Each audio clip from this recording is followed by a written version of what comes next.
Vanilla Minecraft. Peaceful, simple, easy. Minecraft Skyblock, amongst one of the most popular formats for Minecraft challenges, involving the player surviving on a floating island using their own wit and knowledge. The All the Mods series of mod packs, a popular amalgamation of hundreds of mods of all sorts, tied into one pack and unified by an end goal. Maybe none of those tickle your fancy, which, fair enough. But what if the latter two emerge into one coherent game mode? Do that, and you end up with the All the Mods to the Sky series, a sort of parallel development alongside the base ATM mod pack. In both theory and execution, the premise is pretty simple. You play within the usual restrictions of Skyblock world, while working towards the usual end goal of the ATM mod pack, that being to work towards the elusive ATM star. So, with the prelude out of the way, I open the game, enter into the world creation screen, realised that I forgot to turn my microphone off while recording, name the world, and load into what could reasonably pass as a lobby for a server and not a single player world. With the instructions displayed on the wall, we then get into the team and island selection. I took a look at the options, but you can't really beat the classic, so with that, Arctic Town is created and we land on the island. First things first, collect wood and promptly lose almost all of the saplings that come off it. After turning the music down, we visit the rather helpfully included questbook from the mod pack, which gives us some guidance as to how to start. The initial quests in the main quest line are pretty self-explanatory. Chop down wood, start a farm, but then we get into the more mod-specific stuff. First of all, crafting table, then a barrel that we'll need for later, and then wood slabs immediately after that to expand the space I can walk on and use. After a touch of expansion, an axe for cutting down wood, and also an introduction to one of the more helpful features in all the mods, that being Ultimine, allowing us the ability to mine entire swaths of blocks at once. Another feature of the mod pack is also the ability to spam crouch to make trees and apparently crops grow faster. After picking up more saplings, more expansion to place more dirt, for more trees, for more growth. After doing a bit of that, back into the quest line. I make a crook, a tool that I'll need to get string, and I discover the method of shift right clicking grass to get pebbles, which can be turned into their respective stone blocks. Starting out, this is our main method of getting cobblestone, which we'll obviously need for further progression, not only because it's needed for tools, furnaces and the like, but because using a hammer on it provides us with gravel, and then sand and dust, which we'll need an absolute shit ton of later. It'd be a little bit before that became relevant though, so for the time being, I gathered pebbles, chopped down wood, and expanded outwards. When the music started playing, I took another look at the questbook, gathered some flint, and made flint shears. These could be used to cut down leaves from trees, which could then be placed in a crucible to make water source blocks. Similarly, leaves could also be placed in barrels to make dirt blocks, which thankfully meant I wasn't limited to the grass blocks I'd spawned with. Sometime later, having expanded outwards a little more, I resolved to solve the darkness problem by smelting down charcoal to make torches to brighten the place up. Having done that, next up came using the crook to gather silkworms, which could then be used to infest tree leaves to make them drop string. A bit of a process that I also had to make sure not to infect my main tree farm with, but it gave me enough string to make wool to make a bed with. We were going to need a lot more string though, because aside from being used to make wool, string is also used to make meshes, one of the key components of a sieve, which is in itself one of the most vital methods of getting resources in the early game. As a side note, at this point I was a little scared, because one of the quests straight up recommends you get an auto clicker for the more repetitive tasks. Oh boy, little did I know what was in store. But back to string. Expanding out some more, while I was waiting for trees to grow to make more string, I made a bunch more sieve bases, as the mod pack itself recommends you make 25 to make the sieving process a lot less time consuming. Before long, I had a dedicated area for the sieves, just needing meshes. And after burning through 6 or 7 crooks, I had about 200 pieces of string, enough for 25 meshes. These went into the sieves, and now I could process a whole lot more gravel through to get ore chunks, 4 ore chunks making their respective ore blocks. Now I just needed the gravel, which meant I had to go hunting for pebbles again. Given the variety of ore chunks I was getting, they all went into their own dedicated chest, but I was stockpiling flint on its own because the meshes have tiers. String meshes are the first, but then there are flint, iron, gold, diamond, and then netherite meshes. However, to upgrade all 25 existing meshes, I would need 100 flint, which meant I was back on the pebble grind. This is going to be a recurring theme. 64 gravel blocks yielded 16 flint, so back to the pebble mine. Now, at this point I downloaded an auto clicker to make the process a little more bearable. The next batch of about 100 gravel yielded an extra 18 flint, which meant more pebble hunting. Granted, directly mining the gravel itself would have been much more efficient for this task, but I was also getting the ore chunks out of this process, which would come in handy for later. This next batch yielded 13 more flint, only 30 odd more pieces to go. After compacting a bunch of pebbles into their respective stone blocks, back on the pebble grind for 2 stacks of cobble, converting that into gravel, and then sieving the gravel down to 27 pieces of flint plus ore chunks, which gave me 101 pieces in total, which was then enough to upgrade the existing string meshes. So, after about an hour of doing that, the entire sieve array had been upgraded. Passing another batch of gravel for the new meshes, the ore output was noticeably better, and thus I moved on to other tasks. The first order of business being to expand the furnace array somewhat to smelt down the iron before I ended up getting distracted, passing dirt through the sieves to end up with a handful of seeds, some flowers and carrots. Getting back on track, there was a tool that would come in handy for ore processing, a tool rather fittingly called the ore hammer. To make one though, I needed 2 blocks of copper, and given that I didn't have enough copper ore in hand for that, back to the pebble grind I went.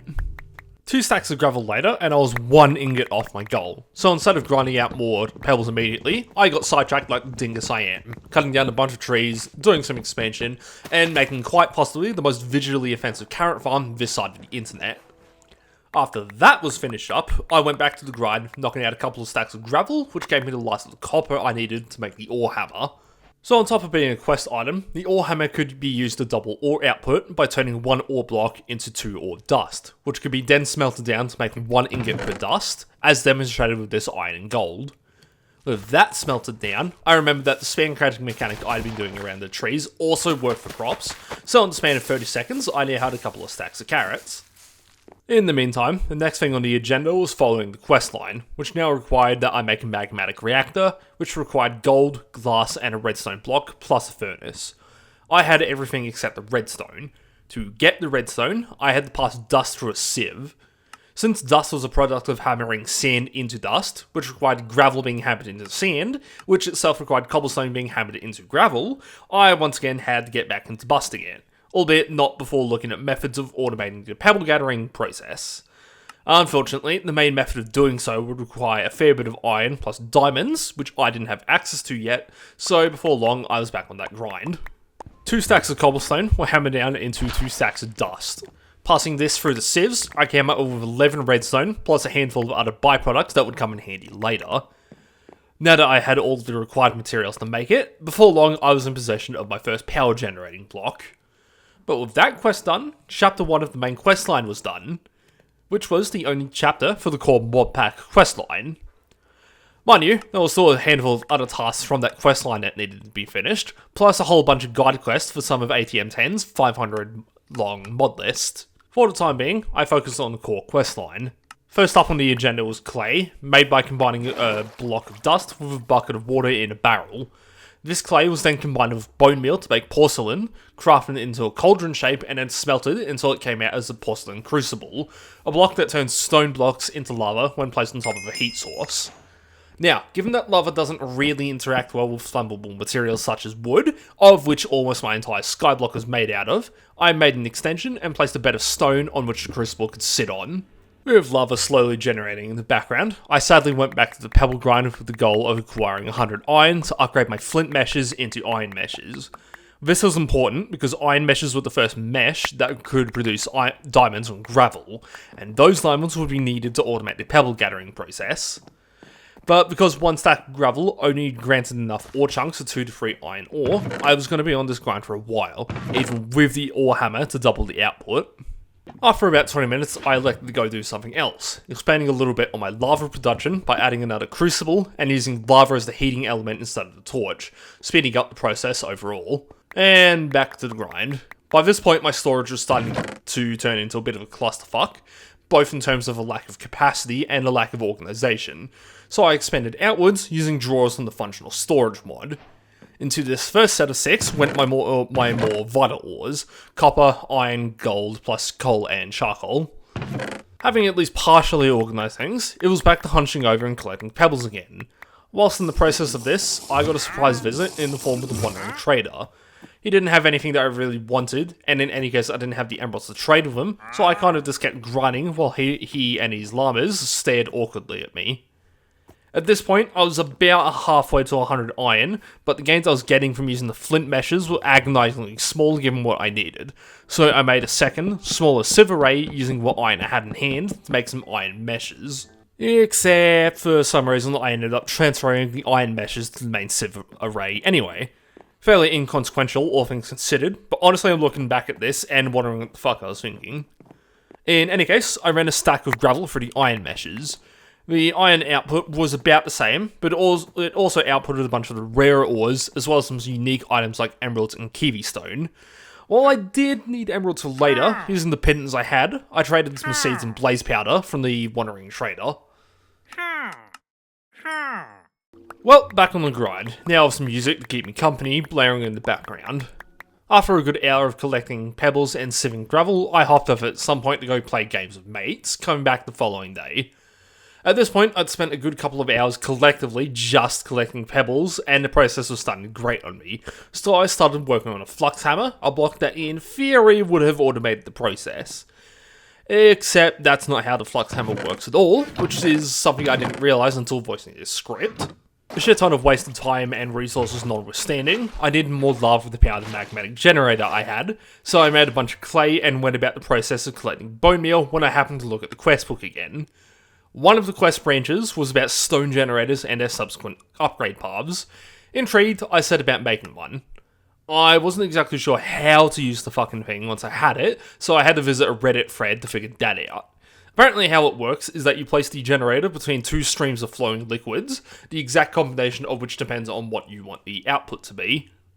This seems promising. Because the apparent recipe for cobblestone needed lava, which again doesn't play particularly nicely with wood, I made another stone platform for the generator to sit on, set a water and lava source block on either side, and then placed a chest atop the generator.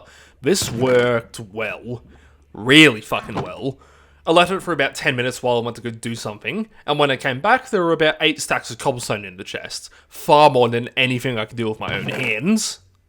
Having learnt the lesson of properly reading the damn quest guides, and with the worst part of the grind now more or less out of my hands, I went about addressing my ongoing storage issues by making some more drawers to store all the various kinds of stone I collected over the past 5-ish hours of gameplay. Of course, now that I had a much more robust method of collecting stone, I had to run a bunch of gravel through the sieves, 5 odd stacks of the stuff generating 11 iron ore, which could be turned into 22 iron ingots.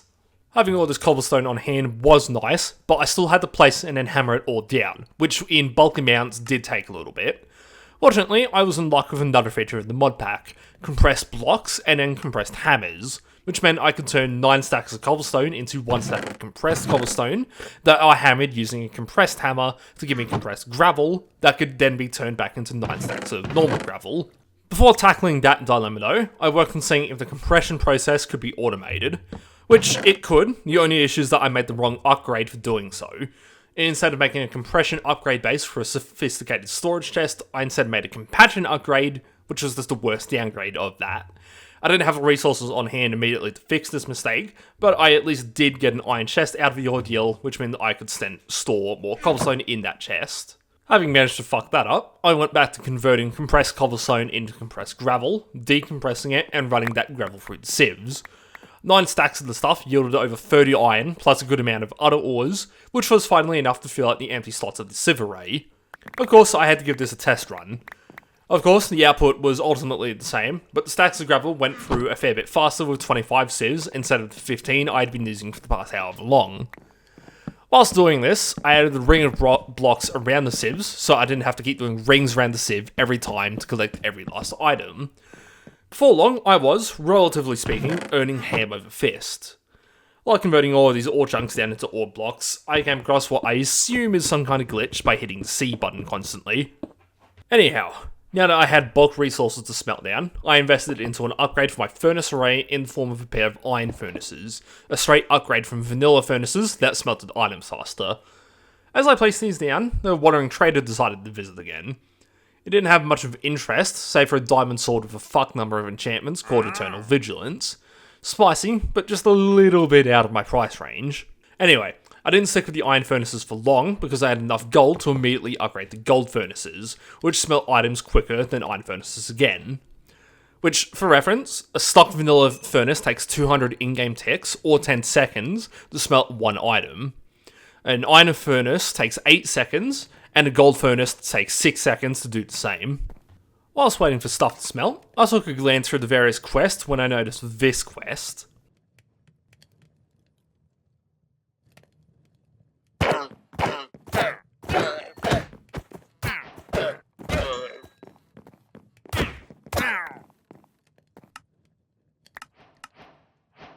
Having gotten my obligatory genocidal tendencies out of the way, the next thing I focused on were gold meshes for the sieve array.